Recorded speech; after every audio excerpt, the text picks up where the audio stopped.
the development of cryptography that I have been pushing for the past 20 years, and you can read all about that in my book, Cypherpunks, to protect the integrity and privacy of individuals and the sovereignty of states from domination by these large players.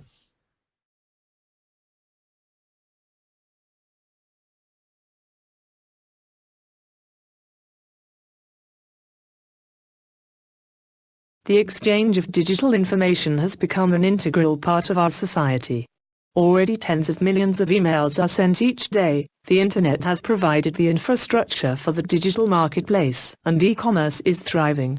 Money is flowing through cyberspace, and it is estimated that every day half of the world's gross domestic product travels through the Society for Worldwide Interbank Financial Telecommunications, SWIFT, network.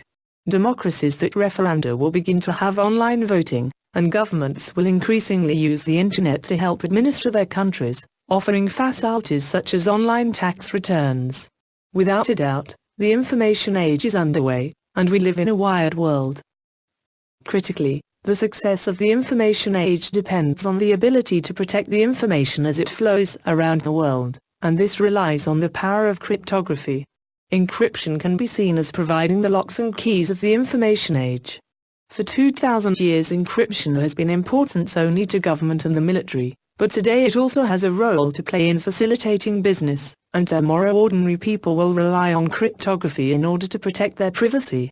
Fortunately, just as the information age is taking off, access to extraordinary strong encryption. The development of public key cryptography, particularly the cipher, has given today's cryptographers a clear advantage in their continual power struggle against cryptanalysts.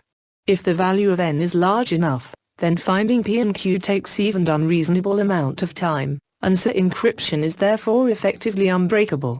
Most important of all, public key cryptography is not weakened by any key distribution problems. In short, so guarantees almost unbreakable locks for our most precious pieces of information.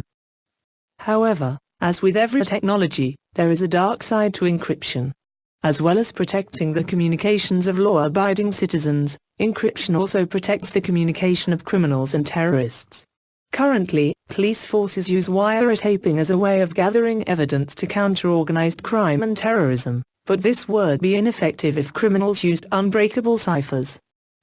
In the 21st century, the fundamental dilemma for cryptography is to find a way of allowing the public and businesses to use encryption in order to exploit the benefits of the information age, without allowing criminals to abuse encryption and evade arrest.